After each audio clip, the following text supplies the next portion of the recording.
The Orlando Magic ended the 2017-18 season with just 25 wins, which led to them firing another head coach. Their next head coach is going to be their fourth coach in 6 years. Not ideal if you want to build a great foundation. Steve Clifford was that next head coach. He might not be the coach that most Magic fans wanted, but he was definitely the one they needed. Expectations going into last year was low as usual. Clifford inherited a team with almost no experience winning. He brought an identity to the Magic that they have lacked since Dwight Howard was the franchise player.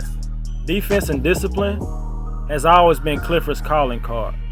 He established that when he was coaching the Hornets, which led to a couple of playoff appearances. And he did it again with the Magic in their first year. After 6 years out of the playoffs, they finally put it all together. Orlando finished 8th in the league in defensive rating and 3rd in defensive rebound rate. And the Magic had to finish the season on a great run to secure a playoff spot, where they won their last 9 home games. Nikola Vucevic has always been a player who had offensive talent. He just had to stay healthy. He did that and had a career season, which led to his first All-Star appearance. They ran the offense through him, and he delivered. Vucevic has one of the best low-post games in the business. He's been able to consistently stretch his range to the three-point line, helping him become an all-around offensive player. Playing for a defensive head coach has helped improve his defense. He's never been known for his defense, but he made good strides last season. His impact last season led to the Magic re-signing him to a 4-year, $100 million contract. Coach Clifford helped bring the best out of most of the players, regardless where they were in their careers. Aaron Gordon, Jonathan Isaac, and Mo Bamba are the young guys that the franchise will have to rely on the most.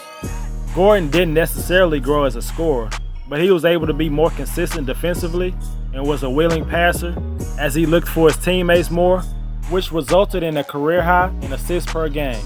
Gordon has had a habit of trying to do too much with the ball and taking bad shots. Less is more with Gordon. If he can accept his role as a complementary player, he'll have a long, successful career.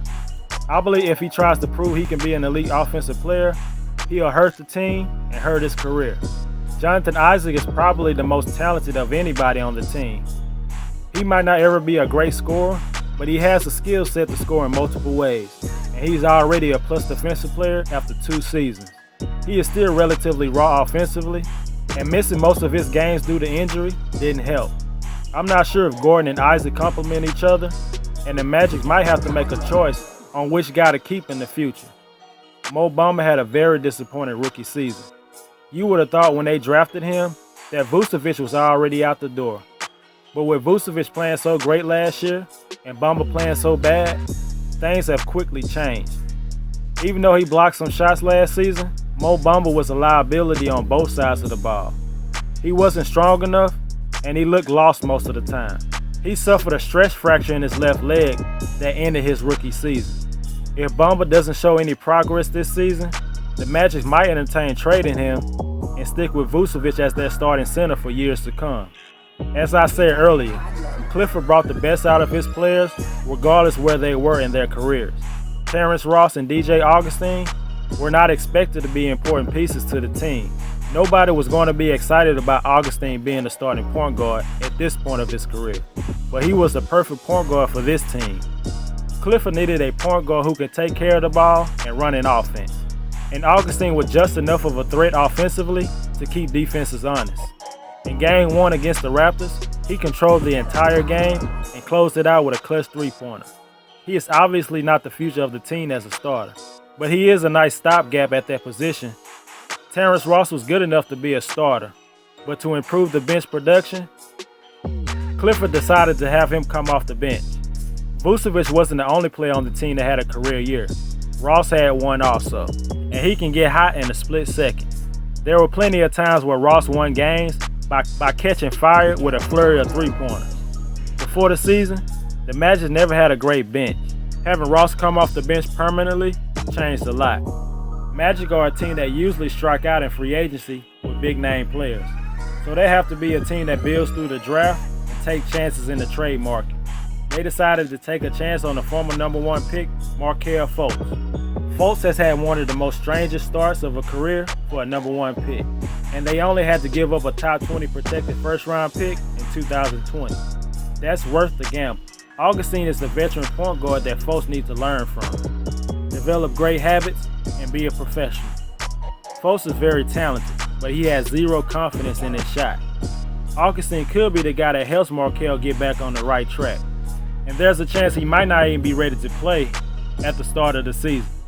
The Magic are giving him all the time he needs to get his game right and be the player he's supposed to be. If Orlando wants to return to the playoffs, they still have to get better. It's one thing to make the playoffs once. It's another to keep improving and not be satisfied. Even though they're a good defensive team, they weren't exactly juggernauts on offense. Defense was their identity, and that's how they won games. The Eastern Conference has gotten better, and it won't be easy to remain in the playoffs for the Orlando Magic. I have the Magic taking a step back by only winning 38 games and finishing in 9th place. They will continue to be a good defensive team, but I don't believe they will make enough strides on the offensive end, and with other teams improving, that will leave the Magic on the outside looking in.